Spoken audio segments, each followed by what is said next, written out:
प्रधानमंत्री नरेंद्र मोदी जी का किसानों की आय दुगना करने का उसके 6 आयाम है।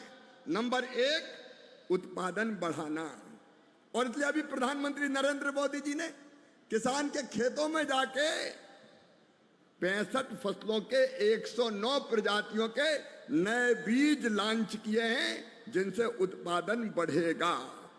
एक फसल बाजरे की ऐसी है कि 70 दिन में आ जाएगी। धान की एक फसल ऐसी है कि 30% पानी कम लगेगा। आज उसके मैं विस्तार में नहीं जाऊंगा। दूसरा काम है लागत घटाने का। अभी धनंजय भाई कह रहे थे, उन्हें किसानों की बाकी समस्याएं भी कही। नैनो यूरिया की बात आपने कही, नैनो डीएपी की बात आपने कही। उस दिशा में हम गंभीरता से काम करेंगे।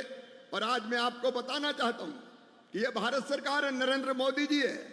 यूरिया की एक बोरी 2366 रुपए की आती है, 45 किलोग्राम की। उसको नरेंद्र मोदी देते हैं केवल 266 रुपया में। 2100 रुपया सब्सिडी दी जाती है।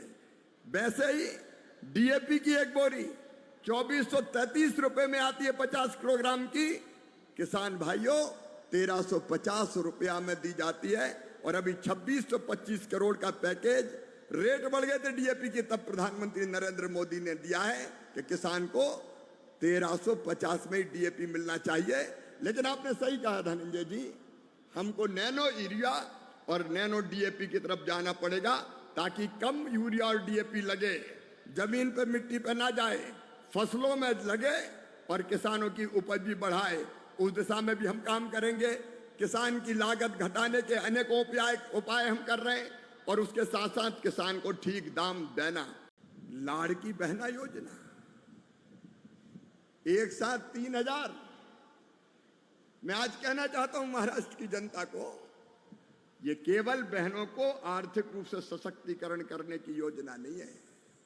मैंने मध्य प्रदेश में पूछा, बहनों बताओ इस योजना से आपके जीवन में क्या परिवर्तन आया? तो उनका जवाब था, भैया बाकी तो ठीक है लेकिन घर में ही हमारी इज्जत बढ़ गई है। अब तो सास बड़े प्रेम से बोलती है, बहू कैसी हो, रोटी में घी लगाया कि नहीं लगाया? पैसा तो आ रहे हैं। मुझे बहनों ने यह भी कहा कि आजकल तो हमारे साहब के भी तेवर बदल गए।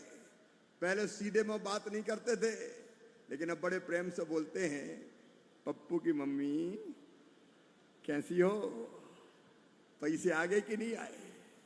मैं सच कहता हूं, आर्थिक सशक्तिकरण के साथ बहनों को मान और सम्मान की जिंदगी दी है, तो ये लाड़की बहना योजना ने दी है। मैं आपको बहुत बधाई देता हूं, पूरी टीम को, शिंदे जी आपको, देवेंद्र जी को, अजीत दादा को, पूरी टीम को बधाई देता हूं।